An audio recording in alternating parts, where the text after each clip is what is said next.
কোরআনের একটা আইন মানবেন আর একটা আইন মানবেন না, তা হতে পারে? এই জন্য আমি আপনাদের কাছে উদাত্ত আহ্বান জানাবো, এতদিন আমরা সংবিধান, বিভিন্ন মানুষের সংবিধান, মানুষের তৈরি করা আইন দিয়ে সংবিধান বানিয়ে দেশ পরিচালনা করেছি, ন্যায় বিচার পাইনি, সত্য বিচার পাইনি, অন্যায় অবিচারে দিয়ে আমার সমাজ ভরে গিয়েছে। আওয়াজ তুলে বলেন তো, একমাত্র ন্যায় বিচার পাওয়া যাবে কোন কিতাবে? আরো জোরে বলেন, কোন কিতাবে? একজন বিচারক আমাদের আছে, তিনি কে?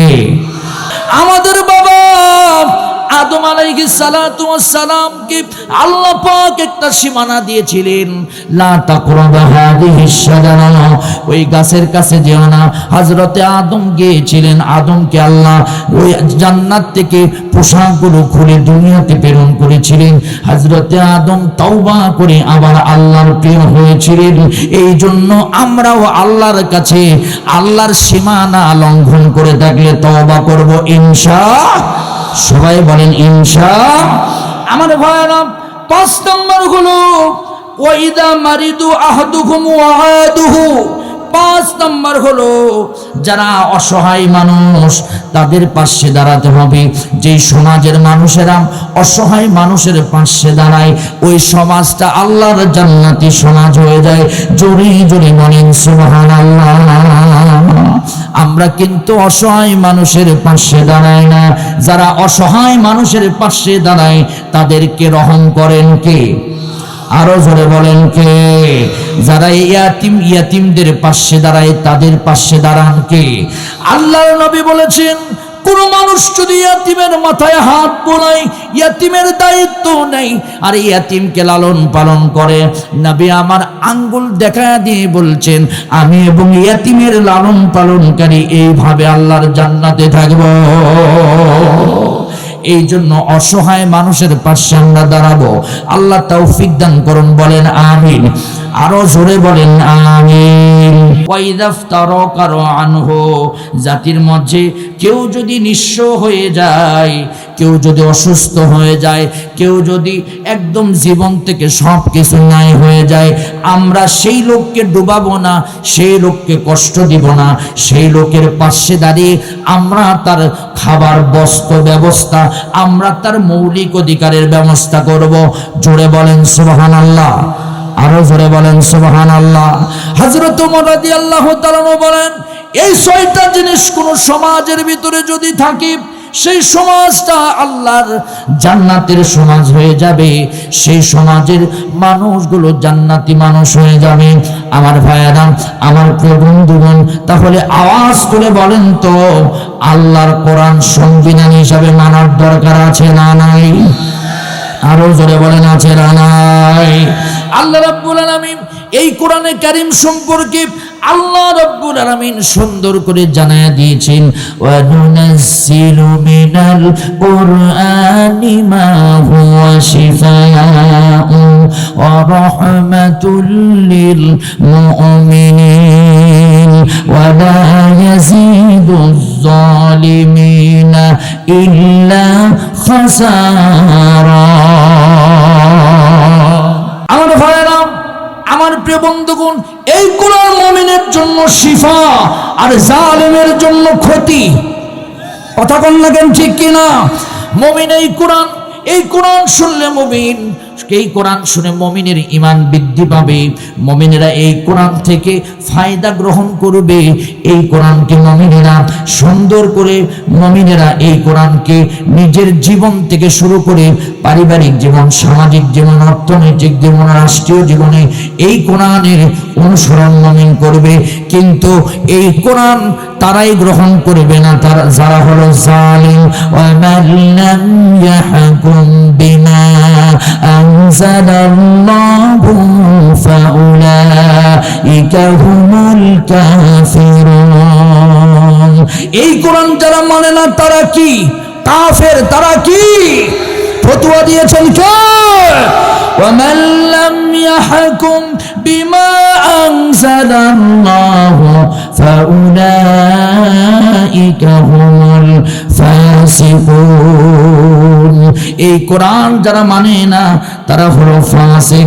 তাহলে কোরআনের আইন যারা মানবে না তাদের জীবনের কোনো কিছু আল্লাহর দরবারে কবুল হবে? জোরে বলেন, কবুল হবে? কোরআনের একটা আইন মানবেন আর একটা আইন মানবেন না, তা হতে পারে? এই জন্য আমি আপনাদের কাছে উদাত্ত আহ্বান জানাবো, এতদিন আমরা সংবিধান, বিভিন্ন মানুষের সংবিধান, মানুষের তৈরি করা আইন দিয়ে সংবিধান বানিয়ে দেশ পরিচালনা করেছি, ন্যায় বিচার পাইনি, সত্য বিচার পাইনি, অন্যায় অবিচারে দিয়ে আমার সমাজ ভরে গিয়েছে। আওয়াজ তুলে বলেন তো, একমাত্র ন্যায় বিচার পাওয়া যাবে কোন কিতাবে? আরো জোরে বলেন, কোন কিতাবে? একজন বিচারক আমাদের আছে, তিনি কে? আরো জোরে বলেন, তিনি কে? আলাইসাল্লাহু বিআহকামিল হাকিমিন, যিনি আমাদের একমাত্র বিচারক। তার আইন দিয়ে কোরআন, এই কোরআনের সংবিধান দিয়ে সমাজ পরিচালনা করতে হবে। আমার প্রিয় বন্ধুগণ, আমার প্রিয় বাবাজিরা, আপনাদেরকে একটা কথা শুধু বলবো, কোরআন দিয়ে সমাজ গড়লে সেই সমাজ জান্নাতি সমাজ হবে, সেই সমাজ হবে আল্লাহ পাকের মনোনীত সমাজ। হযরতে ওমর রাদিয়াল্লাহু তাআলা আনহুর সময়ে ইয়ামিন থেকে একজন মহিলা নবীর মহব্বতে মদিনায় চলে আসলেন। একদম শেষ পর্যায়ে বলছি, কোরআন দিয়ে সমাজ গড়লে কেমন সুন্দর সমাজ হবে। মদিনায় আসার পর নবীর রওজা মোবারক জিয়ারত করেছি। বড় একটা গাট্টি তার পাশে নিয়ে সে বসে আছে। হযরত ওমর রাদিয়াল্লাহু তাআলা এক পা দুই পা করে গেলেন, সে রওজার কাছ থেকে সরে না। চিন্তা করলেন, এই মহিলার চেহারা আর সাইজ দেখে তো মনে হয় না আমাদের দেশের কোনো মহিলা। কাছে গিয়ে বললেন, হে মহিলা, তোমার পরিচয় কি? কোথায় থেকে তুমি এসেছ? মহিলা বলছে, ওই 850 মাইল দূরে থেকে, ইয়ামিন থেকে এসেছি। বলল, কি জন্য তুমি ইয়ামিন থেকে এসেছ? বলল, আমি জমি জমা টাকা পয়সা সব কিছু নিয়ে, আমি সব বিক্রি করে দিয়া এই পোটলার ভিতরে আমার যত সম্পদ আছে, আমি একজন সুন্দরী এবং সম্ভ্রম পরিবারের একজন মহিলা, আমার স্বামী দুনিয়া থেকে বিদায় নিয়েছে, আমি আমার সব কিছু বিক্রি করে আমি এই মদিনার কাছে এসেছি। আমি রাসূলের রওজা মোবারকে বাকি জীবনটা কাটিয়ে দিব। হযরত ওমর জিজ্ঞাসা করলাম, কিভাবে এসেছেন? সাথে কি কেউ আছে নাকি?